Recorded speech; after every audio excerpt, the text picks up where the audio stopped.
मेरे क्षेत्र की ये समस्या है कि मेरे घर की ये नालियाँ हैं, ये साफ नहीं होती, ये मच्छर वगैरह का डर रहता है, बच्चे को बीमारी होने का डर रहता है। मेरी मकान की स्थिति भी अभी अच्छी नहीं है। कहाँ नलमल मैंने दूसरे के घर से पाइपलाइन मंगवाई हूँ। मेरे छोटे बच्चे की वजह से मैं कहाँ हैंडपंप पे पानी भरने जाऊंगी। दूध के सचिव ने तो हमारे ससुर का नाम काट दिए हैं। उनकी पेंसिल भी नहीं आ रही, 300 रुपये आती थी हर महीना की, 300 भी नहीं आ रही है। गैस चूल्हा वगैरह मेरे को भी कुछ भी नहीं मिला, अभी कुछ लाभ नहीं मिला। मेरे वोट का समय आ रहा है तो आ जाएंगे, वोट दो। मैं तो मीडिया के द्वारा इतना कहना चाहूंगी कि जरा हमारे घर द्वार को देखें। हमारे विधायक वगैरह तो जब आते हैं, जब कुछ कार्यक्रम रहता है, कुछ रहता है, तभी आते हैं, ऐसे नहीं आते हैं। वो भी सरपंच सचिव सर को तो देखना चाहिए ना, जहाँ पर करना चाहिए हर परेशानी का हल।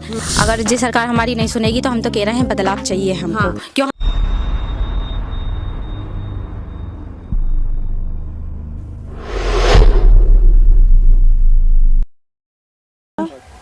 तो हमारे साथ एक और दीदी यहाँ पे हमारे साथ हैं। क्या नाम दीदी आपका?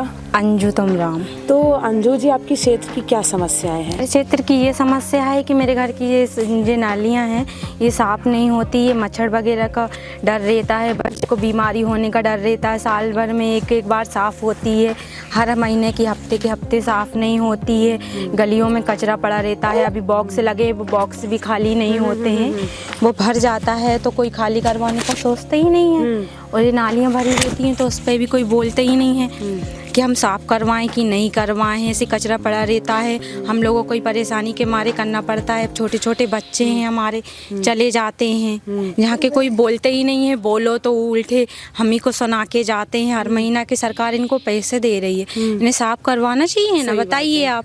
नहीं करवाते हैं तो कोई सुनवाई नहीं है, हमारी कोई सुनवाई नहीं है ना, हमसे कोई बात ही नहीं करता, हमसे कोई पूछते नहीं है। हम उधर जाके बोलते हैं तो कभी एक बार हो गई तो हो गई, नहीं होता। हमारे इधर पे कचरा डाला रहता है, कोई वो ही नहीं है। गांव में साफ सफाई का ही नाम नहीं है। कोई जैसे बड़े साहब आते जब भी थोड़ी साफ सफाई होती है, नहीं तो नहीं होती है। और छोटी छोटी नालियां हैं तो उनमें बहुत कचरा होता है। पानी नहाने का जाता है तो रोडों पे चले जाता है, तब इधर उधर से इंसान चिल्लाने लगते हैं। दौरा नहीं करते, विधायक वगैरह नहीं आते दौरा करने? इतनी समस्याएं से विधायक वगैरह तो जब आते हैं, जब कुछ कार्यक्रम रहता है, कुछ रहता है, तभी आते हैं, ऐसे नहीं आते हैं वो भी। अब लेकिन जो सरपंच सचिव सर को तो देखना चाहिए ना, जहाँ पर करना चाहिए हर परेशानी का हल, इनके ही हाथ में है। लेकिन ये भी नहीं सुनते हैं, मिली भगत है, मिली भगत है, और क्या कर सकते हैं। तो बोलते ही नहीं है। लेकिन मैं तो मीडिया के द्वारा इतना कहना चाहूंगी कि जरा हमारे घर द्वार को देखें, हमारी नाली गली घोड़ों को देखें, जरा साफ सफाई करवाएं। आए तो इधर पे कुछ इनसे बोल के जाएं, हमारी सुने थोड़ी बहुत, हमारी सुनते ही नहीं है। अभी वोट का समय आ रहा है तो आ जाएंगे, वोट दो। हाँ, वोट मांगने आ जाएंगे, सुख दुख की नहीं सुख दुख की हमारी कुछ पूछते ही नहीं है। वोट के लिए अब भी आ जाएंगे और हम थोड़ा सा बोल देंगे, जब भी हो जाएगा एक आध बार, ऐसे होएगा ही नहीं। फिर 5 साल बाद छुट्टी, न फिर 5 साल बाद छुट्टी, और फिर वैसी की वैसी आप देखना आकर वैसी की वैसी दिखेगा। और अगर आप आगे शिकायत करते, कोई सुनवाई होती नहीं होती? आगे शिकायत का मौका ही कहाँ, वो तो जाना भी है तो ही हो, सुनेंगे ही नहीं, कुछ बोलेंगे ही नहीं, होएगी ही नहीं हमारी सुनवाई। अभी हमको ही मुसीबत के मारे साफ करना पड़ता है, क्या करें। हमारे छोटे छोटे बच्चे हैं, उनके वजह से करना पड़ता है। जो बीमारी का आप सुन देख ही रहे हो कितना चल रहा है। कहते हैं स्वच्छता अभियान है और तमाम जो महिलाओं के लिए काफी योजना, कोई लाभ वाभ मिल पा रहे हैं? सब ऐसे ही अभी तो कुछ के पैसे आते हैं और कुछ के पैसे नहीं आ रहे हैं। तो क्या लगता है क्यों लाभ नहीं मिल पा रहा है? क्योंकि ये तो मतलब एक जनप्रतिनिधि जो आपका गांव का विधायक होता है, उसकी जिम्मेदारी बनती है कि अपनी महिलाओं को हम जो है क्षेत्र की महिलाओं को हम योजना का लाभ दें। क्यों नहीं फॉर्म आपके भरे जा रहे, क्यों लाभ नहीं मिल पा रहा है पूरा?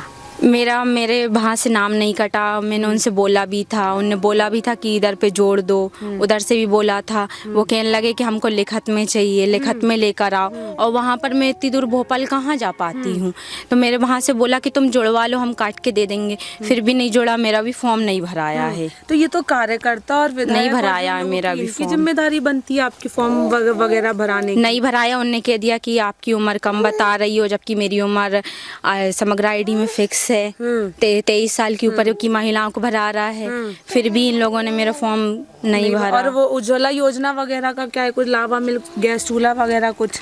गैस चूल्हा वगैरह मेरे को भी कुछ भी नहीं मिला, भी अभी कुछ लाभ नहीं मिला मेरे और ये नल जल योजना है, नल वगैरह पानी? नहीं दीदी, कहाँ नल मल, मैंने दूसरे के घर से पाइपलाइन मंगवाई हूँ, मेरे छोटे बच्चे की वजह से मैं कहाँ हैंडपंप पे पानी भरने जाऊंगी, दूसरे के इधर से मांग के लेकर आए पानी, कहाँ है हमारे इधर पे नल भी एक भी नल नहीं लगा है अभी। और आवास योजना हम देख रहे हैं, मकान की मेरी स्थिति देखो, मेरी मकान की स्थिति भी अभी अच्छी नहीं है, इनको देखना चाहिए, बोलना चाहिए। वही सरकार पूरा पैसा भेजती है तो उसमें से हमको आधा अधूरा पैसा मिलता है, पूरा पैसा हमारा आता ही कहाँ है। और बच्चों की पढ़ाई लिखाई, खाना, उनका खर्च कहाँ, मेरे ससुर तक को तो मजदूरी का पैसा नहीं आ रहा, उनका नाम काट दिया, गरीब इंसान है, हम कहाँ से करेंगे, खेती बाड़ी तक नहीं है हमारे पास, किसानी नहीं है, हाथ पैरों से उसमें से हमारे ससुर का नाम काट दिया। उनकी पेंसिल नहीं आती है, पेंशन भी नहीं आती है, उनकी पेंसिल तक भी नहीं बनाई है, बुजुर्ग इंसान है, दूसरे के घर पे काम। तो इसकी शिकायत आपने ऊपर तक की कोई सुनवाई नहीं हुई? हमारी ऊपर तक की नहीं हुई, जहीं के सचिव ने तो हमारे ससुर का नाम काट दिए हैं, उनकी पेंसिल भी नहीं आ रही, 300 रुपये आती थी हर महीना की, 300 भी नहीं आ रही है। तो ये तो सब समस्याओं के लिए सरकार है, विधायक भी सरकार का ही है, 20 साल से भाजपा है, यहाँ भी 3 साल से भाजपा का विधायक है, तो काहे आपकी सुनवाई नहीं हुई? नहीं हो रही ना दीदी, हम कितनी शिकायत करेंगे, नहीं हो रही बिल्कुल भी, हम तो हाथ परेशान हो, कुछ भी नहीं है, परेशानी चल रही, क्या करें हम, हाथ पैर से कभी मिल जाता है काम, कभी नहीं मिलता है, तो कुछ भी नहीं है। तो क्या लगता है अब मतलब कुछ बदलाव होना चाहिए सरकार में, या कोई दूसरी सरकार आए? अभी जैसे अभी कांग्रेस अगर आती तो क्या लगता है कुछ बदलाव होगा, कुछ आपकी समस्या सुनी जाएगी? अब होता तो होता, यही सरकार हमारी बदलाव कर सकती है, लेकिन थोड़ी उठा पटक भी तो होना चाहिए, उन्हें आके हमारी परेशानी का हल तो पूछना चाहिए। कोई भी थोड़ा सा आते हैं बस 2-5 मिनट के लिए, हमको आधे घंटे 1 घंटे का समय तो देना चाहिए, हमारी हर एक घर की गरीबों की परेशानी तो सुने, भले अमीर की नहीं सुने। तो मतलब अभी आप ये देख रहे हैं कि जैसे दीदी बता रही हैं कि जो क्षेत्र विधायक है वो सिर्फ जब कोई कार्यक्रम होगा या वोट मांगने होंगे तभी आते हैं, बाकी वैसे नहीं आते, ना इनकी सुख दुख की सुनने कभी नहीं आएंगे, वोट मांगने आ जाएंगे। और कोई एक योजना नहीं, चाहे वो नल जल योजना हो, आवास की योजना हो, बता रहे जैसे पेंशन योजना, कोई लाभ इन लोगों को नहीं मिल पा रहा है। इनका यही मतलब शिकायत है कि सरपंच सचिव इनकी कोई सुनवाई नहीं करते, लगातार परेशानी हो रही सरकार में। तो क्या लगता है दीदी, बदलाव चाहिए? अगर जी सरकार हमारी नहीं सुनेगी तो हम तो कह रहे हैं बदलाव चाहिए हमको, क्यों, हम गरीबों की कौन सुनेगा? नहीं जी, आप कह रहे कि अगर ये नहीं सुनते हैं तो बदलाव चाहिए। अब यहाँ तो 15 साल हो गए, राज्य में भी 20 साल हो गए, इतने समय से सुनवाई नहीं हो रही, तो अब आपको नहीं लगता कि बदलाव होना चाहिए? 15-20 साल तो बहुत होता है, बदलाव तो होना चाहिए ना। अगर जी सरकार नहीं करेगी तो हमें तो बदलाव चाहिए, हम गरीबों की फिर सुनेगा ही कौन? अब ये है, या तो किसी अन्य पार्टी को मौका दो, क्योंकि ये तो आप जब से मौका दे रहे हो कोई सुनवाई नहीं हो रही, तो आप किसी अन्य पार्टी को मौका दो। जैसे अब कांग्रेस आ रही है तो कांग्रेस को मौका दो।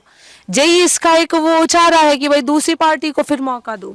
देना चाहिए ना, क्यों नहीं देना चाहिए? आप नहीं सुनोगे तो हम तो फिर दूसरे को चुनेंगे ही चुनेंगे ना। आप सुनो तो फिर आपको ही सुने हम। तो क्या लगता है अभी मतलब कांग्रेस आती है तो आपकी सुनवाई होगी, विकास होगा, कुछ बदलाव होगा? अब वो अगर हमारी समस्या सुने और हमारी हर चीज़ों को हल करे, हमारे घर की परेशानी दूर करवाएं, थोड़ी मदद करवाएं, तो हम तो कहेंगे फिर कांग्रेस ही आना चाहिए। तो मतलब क्या लगता है अगर बदलाव होता है तो आपकी समस्या सुनी जाएगी? दीदी बिल्कुल सुनना चाहिए, देखो गरीब इंसान हाथ पैरों से ही हैं, क्यों नहीं सुनना चाहिए? तुम बताओ, सुनना ही चाहिए ना। हमारी 10-5 मिनट के लिए आते हैं बस, वो वहीं पर पंचायत में और चले जाते हैं अपनी गाड़ी में बैठकर। हम जाते हैं भीड़ भड़क्का में, हमसे कुछ पूछने का। अभी हमने आप जैसी कई महिलाओं और जनता से बात की तो वो ये पटेल जी को कह रहे कि किसान नेता बुलाते हैं उन्हें, कि जनता का जनसेवक है, और ये क्षेत्र में जा जाकर सुनते हैं, तो कह रहे कि अगर ये आते हैं तो कुछ सुनी जाएगी। तो क्या लगता है, मौका देना चाहिए? अब सुनी जाएगी तो फिर देना चाहिए मौका। अगर हमारी सुनेंगे तो क्यों नहीं देना चाहिए मौका? हमारी परेशानी को दूर करेंगे तो हम जरूर कह रहे उन्हें देना चाहिए मौका। ठीक है, तो ये तमाम समस्याएं थी और इनका यही कहना है कि अगर ये सरकार जो अभी वर्तमान में जो भाजपा सरकार है, अगर वो उनकी समस्याओं को नहीं सुनती है तो वो बदलाव लाएंगे, सत्ता परिवर्तन करेंगे। फिर चाहे वो विधायक हो, चाहे वो राज्य की सरकार हो, सत्ता परिवर्तन होगा, क्योंकि अब उन्हें अपना विकास चाहिए।